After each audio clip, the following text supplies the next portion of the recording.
Here it is, the new Apogee Symphony Desktop. Why am I excited to have this? Well, a couple reasons. This features Apogee's Symphony line of analog to digital and digital to analog converters. And so, for instance, for my mastering work, knowing that I have their top of the line flagship converters is really a great thing. Another reason to be excited about this is that it runs plugins on its internal DSP. It's something they call Alloy mic preamp emulation, and it basically runs on the internal DSP.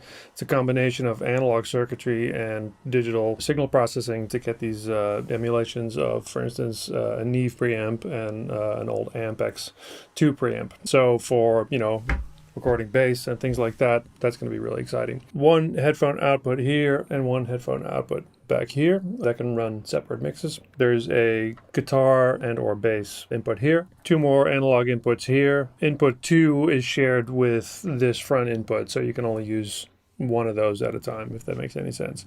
Balanced outputs. USB-C connector, so you can connect it to Mac, PC, or an iOS device. Optical in and out. And then one thing I really like here is the power connector is a locking mechanism. So you just plug it in and then give it a quarter turn and then it's stuck and you can't pull it out, which is very secure. So that's awesome. Let's hook it up real quick and see what it does. All right, so we're on the main screen here. As you can see, these represent the two analog inputs, then the main speaker output, and then your two headphone outputs. One thing I really like is that when you click on this, you can set that to do different things. In my case, I have this set to toggle the mute state of either the output or the two headphone outputs. So right now, my main out is muted and my headphones are on, and if I just click it, then my headphones are muted, both of them, and my speakers are on. So the way you get around here is you just tap one of these. If you tap it again, you get your input gain that you can just change like this. You can also swipe to the next screen and then choose your different preamp. So right now this is their most sort of neutral Apogee preamp. They also have a Neve 1066, which is, obviously a legendary preamp. Just tap this and you can adjust the input gain. You can set the output level here. You can also set the input and the output sort of close to where you want it, and then if you link the two via this little button here, then any adjustments that you make to the input gain has the inverse reaction on the output level, so you can sort of drive the input a little more, and then the output just goes back so you're not overloading your recording software. It has two built-in mixers. This is mixer 1.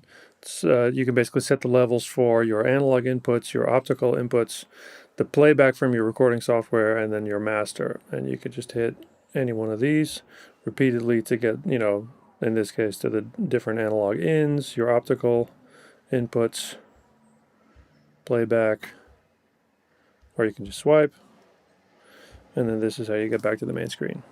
Okay, so if we wanted to record some bass, all we got to do is plug into this front input here, which is input 2, and you just click on it again, adjust the input gain.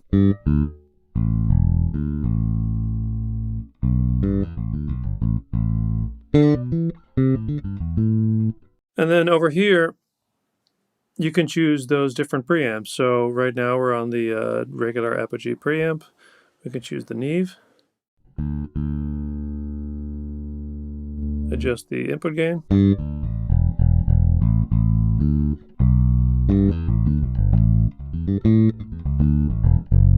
Okay, so that's overloading a little bit.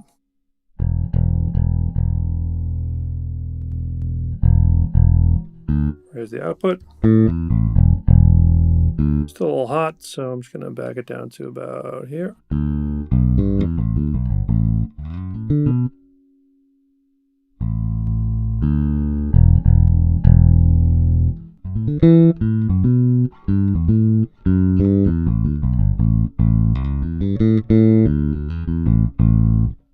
As you can see over here, there's room here for presets. Those have not yet been implemented in the software, and those will come in a later, I should say firmware, in a firmware update.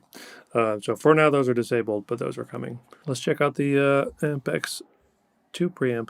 I found that for bass for this one, I need to engage the pad, because if I just do it like this, even with the input gain at 0, it sounds pretty hairy. And so if I just engage the pad, that'll give me a little bit of room to move.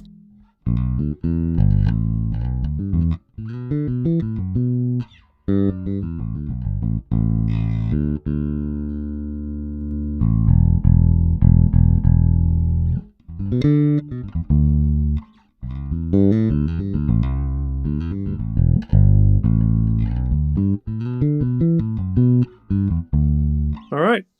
There's one feature that I can't show you yet because that is also coming in a soon-to-be-released firmware update, and that is the fact that you can run Apogee's optional suite of plugins that includes a whole bunch of stuff, great, compressors and preamps and a bunch of other things. You basically have a choice of running the plugins on here or in your recording software.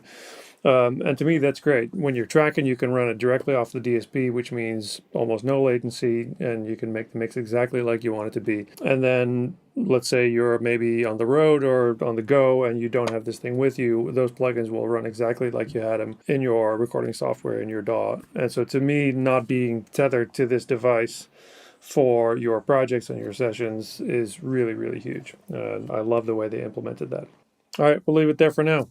Apogee Symphony Desktop.